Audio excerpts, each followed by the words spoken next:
அண்ணாமலை வெற்றி பெற்றால் ஆபத்து, முக்கிய தொகுதியை கொடுக்க மறுக்கும் எடப்பாடி, டெல்லிக்கு பறந்த புகார். வணக்கம் நண்பர்களே.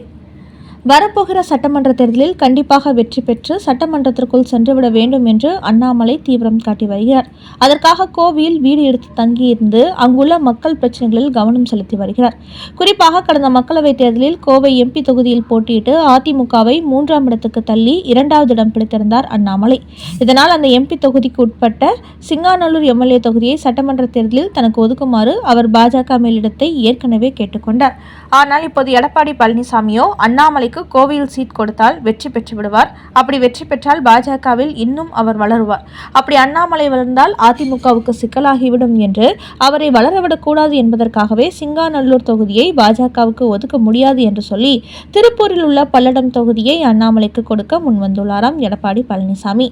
ஆனால் அண்ணாமலையோ பல ஆண்டுகளாக கோவையில் முகாமிட்டு அங்குள்ள மக்கள் பணியாற்றி வரும்போது அந்த தொகுதியில் போட்டியிடாமல் சம்பந்தமில்லாத தொகுதியில் போட்டியிட்டால் வெற்றி கிடைப்பது அரிதாகிவிடும், அதனால் எனக்கு வெற்றி கிடைக்கக்கூடிய தொகுதியை ஒதுக்கீடு செய்யுங்கள் என்று கூறி வருகிறார். என்றாலும் கோவையை பொறுத்தவரை ஒரு தொகுதி மட்டுமே பாஜகவுக்கு கொடுக்க முடியும். அந்த ஒரு தொகுதியை வானதி சீனிவாசன் வாங்கிவிட்டார் என்று கராலாக பேசிக் கொண்டு வருகிறாராம் எடப்பாடி.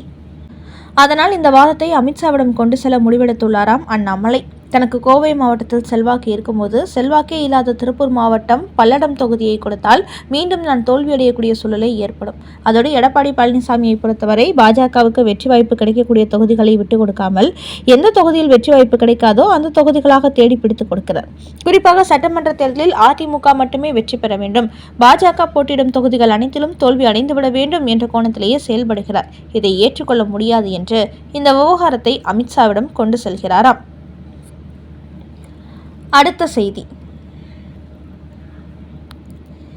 என்னை கைவிட்டால் காட்டி கொடுத்து விடுவேன், ஸ்டாலினை பிளாக்மெயில் செய்யும் முக்கிய புள்ளி, டெல்லிக்கு ஓடிய அறிவாலய புள்ளிகள், கெஜ்ரிவால் பாணியில் சிக்கிக்கொண்ட ஸ்டாலின் உதயநிதி. டெல்லியில் புதிய மதுபான கொள்கை ஊழல் வழக்கில் சிக்கிய அம்மாநிலத்தின் முன்னாள் முதலமைச்சர் அரவிந்த் கெஜ்ரிவால் அமலாக்கத்துறையால் கைது செய்யப்பட்டு திகார் சிறையில் அடைக்கப்பட்டிருந்தார். ஆட்சி அதிகாரத்தில் இருந்தபோதும் கூட அவரை சிறையில் அடைத்தார்கள். இந்த நிலையில் அரவிந்த் கெஜ்ரிவாலுக்கு ஏற்பட்ட அதே கதிதான் அடுத்த முதலமைச்சர் மு.க. ஸ்டாலினுக்கும் ஏற்பட போகிறது என்று அரசியல் வட்டாரங்களில் ஒரு தகவல் வெளியாகியிருக்கிறது. அதாவது தமிழக டாஸ்மாகில் ஏகப்பட்ட ஊழல் நடைபெற்று வருகிறது. குறிப்பாக அங்கீகரிக்கப்பட்ட மதுபான ஆலைகளை விட போலி மதுபான ஆலைகளிலிருந்து தான் டாஸ்மாக் மதுபானங்கள் அதிகமாக இறக்குமதி செய்யப்படுகிறது. குறைந்த விலையில் வாங்கி தாங்கள் அதிகமாக சம்பாதித்து வருகிறது திமுக அரசு. அதன் காரணமாகவே இப்போது திமுக ஆட்சி நடப்பதால் இதன் பின்னணியில் நடக்கும் விஷயங்களை எந்த அதிகாரிகளும் லீக் அவுட் செய்ய மாட்டார்கள். ஆனால் 2026 சட்டமன்ற தேர்தலில் திமுக தோல்வியடைந்தால் இந்த போலி மதுபானங்கள் விவகாரத்தில் மு.க. ஸ்டாலின் எக்கச்சக்கமாக சிக்கிக் கொள்வார் என்று கூறுகிறார்கள். ஏற்கனவே செந்தில் பாலாஜிக்கு பிறகு ஒட்டுமொத்த டாஸ்மாக் நிர்வாகமும் உதயநிதி ஸ்டாலின் கைக்கு வந்துவிட்டதாக கூறப்பட்டது. அதன் பின்னணியில் நடந்த ஊழல்களை அமலாக்கத்துறை விசாரிக்க களம் இறங்கிய போது உச்சநீதிமன்றத்தில் அதற்கு தடை வாங்கினார்கள். இப்படி திமுகவின் ஊழலுக்கு நீதிமன்றங்களே சாதகமாக இருப்பதனால் இப்போது வரை மு.க. ஸ்டாலின் தப்பித்துக் கொண்டு வருகிறார். ஆனால் 2026 தேர்தலில் திமுக ஆட்சி முடிவுக்கு வந்தால் இந்த டாஸ்மாக் ஊழலின் ஒட்டுமொத்த சீக்கிரட்டும் அம்பலத்துக்கு வந்து மு.க. ஸ்டாலின், உதயநிதி உள்ளிட்ட பலரும் எக்கச்சக்கமாக சிக்கிக் கொள்வார்கள் என்று கூறுகிறார்கள். அதன் காரணமாகவே தோல்வியடைந்தால் மிகப்பெரிய அளவில் சிக்கிக்கொள்வோம் என்பதற்காகவே பல ஆயிரம் கோடிகளை செலவு செய்தாவது வெற்றி பெற்றுவிட வேண்டும் என்று மு.க. ஸ்டாலின் படுதீவிரம் காட்டுவதாக கூறுகிறார்கள். இது ஒரு புறம் இருக்க, தற்போது கரூர் சம்பவத்தில் சிபிஐயிடம் சிக்கியிருக்கும் முன்னாள் அமைச்சர் செந்தில் பாலாஜி இதுவரை மு.க. ஸ்டாலினிடத்தில் அனுசரணையாக இருந்தவர் இப்போது தனக்கு மட்டும் சிபிஐ சம்மன் அனுப்பியிருப்பதால் தன்னை திட்டமிட்டு கட்டம் கட்டுகிறார்கள் என்று கொந்தளித்து வருகிறார். இந்த நேரத்தில் வருகிற 14ஆம் தேதி அவரை டெல்லி சிபிஐ அலுவலகத்தில் ஆஜராக அழைப்பு விடுத்திருப்பதால் திமுக தரப்பு செந்தில் பாலாஜியை தொடர்பு கொண்டு முதலமைச்சருக்கும் துணை முதலமைச்சருக்கும் எந்த பாதிப்பும் வராத அளவுக்கு சிபிஐயின் கேள்விகளுக்கு பதில் கொடுக்குமாறு அவரை அறிவுறுத்தியுள்ளார்களாம்.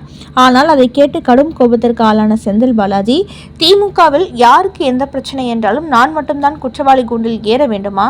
கரூரில் 41 பேர் உயிரிழந்த அன்று எத்தனையோ திமுகவினர் வந்தார்கள், அத்தனை பேரையும் விட்டுவிட்டு எனக்கு மட்டும் சம்மன் வருகிறது. அதோடு போக்குவரத்து துறை ஊழலில் என்னை அமலாக்கத்துறை 1 வருஷத்துக்கு மேலாக சிறையில் வைத்திருந்தார்கள். அப்போது என்னை வெளியில் கொண்டு வருவதற்கு திமுக முயற்சி எடுக்கவில்லை. அதேபோல்தான் இப்போது கரூர் விவகாரத்திலும் சிபிஐ என்னை ஒருவேளை கைது செய்து உள்ளே வைத்துவிட்டால் அப்போதும் நீங்கள் கண்டுகொள்ள மாட்டீர்கள். அந்த அளவுக்கு எனக்கு ஒரு பிரச்சனை என்றால் கட்சி மேலிடம் கவலைப்படுவதில்லை. அப்படி என்றால் நான் மட்டும் கட்சிக்காக எதற்காக கவலைப்பட வேண்டும் என்று கேள்வி எழுப்பியுள்ள செந்தில் பாலாஜி, ஒருவேளை சிபிஐ எனக்கு கட்டம் கட்டினால் என்னை கட்சி மேலிடம் காப்பாற்ற வேண்டும். அப்படி இல்லாமல் என்னை நீங்கள் கைவிட்டால் மூடி மறைக்கப்பட்ட பல உண்மைகளை நான் சிபிஐயிடம் சொல்ல வேண்டியது இருக்கும். அதனால் அதை மனதில் வைத்துக்கொண்டு எனக்கு ஒரு பிரச்சனை என்றால் முதலமைச்சரை அதில் தலையிட்டு என்னை காப்பாற்ற சொல்லுங்கள் என்று கூறியுள்ள செந்தில் பாலாஜி, நான் அமைச்சர் பதவியில் இல்லாத போதும் கூட கொங்கு மண்டலத்தில் திமுகவை அதிகப்படியான தொகுதியில் வெற்றி பெற வைக்க வேண்டும் என்று கடுமையாக உழைத்து வருகிறேன். அப்படி கட்சிக்காக நான் இரவு பகலாக உழைக்கும் போது எனக்கு ஒரு பிரச்சனை என்றால் மட்டும் நீங்கள் ஏன் கண்டுகொள்வதில்லை? அதனால் சிபிஐ விவகாரத்தில் திமுக கைவிட்டால் என்னை காப்பாற்றிக் கொள்வதற்காக யாரையும் காட்டிக் கொடுக்க நான் தயங்க மாட்டேன். அதனால் எனக்கு ஒரு பிரச்சனை வரப்போகிறது என்றால் அதில் தலையிட்டு காப்பாற்ற முயற்சி செய்யுங்கள். இல்லை என்றால் சிபிஐ விசாரணையில் பல உண்மைகள் அம்பலத்துக்கு வந்துவிடும் என்று மு.க. ஸ்டாலினை பிளாக்மெயில் செய்யும் வகையில் திமுக புலிகளிடத்தில் தனது கோபத்தை வெளிப்படுத்தியிருக்கிறாராம் செந்தில் பாலாஜி. அடுத்த செய்தி, தாவேகாவுடன் கூட்டணியா?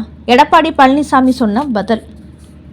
சட்டமன்ற தேர்தலில் தமிழ்நாட்டில் 4 முனை போட்டி வெடிக்கும் என்று எதிர்பார்க்கப்படும் நிலையில் நடிகர் விஜயின் தமிழக வெற்றிக் கழகம் தேசிய ஜனநாயக கூட்டணிக்கு வருவதற்கு வாய்ப்பிருப்பதாக கடந்த சில தினங்களாக செய்திகள் வெளியாகி வருகின்றன.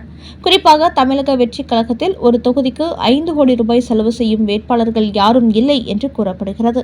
இந்த நிலையில் நேற்று முன்தினம் தமிழக வெற்றிக் கழகத்தை சார்ந்த 120 மாவட்ட நிர்வாகிகளிடத்தில் அக்கட்சியின் புஷி ஆனந்த் ஆலோசனை நடத்தியுள்ளார். அப்போது பெரும்பாலான நபர்கள் தமிழக வெற்றிக் கழகம் சார்பில் போட்டியிடுவதற்கு ஆர்வமாக இருந்தாலும் போதுமான பண வசதி யாரிடத்திலும் இல்லை. ஆனால் அதிமுக, திமுக கட்சிகள் மிகப்பெரிய அளவில் பணமழை பொழிந்து வருகிறார்கள். ஏகப்பட்ட இலவசங்களை மக்களுக்கு கொடுக்கிறார்கள்.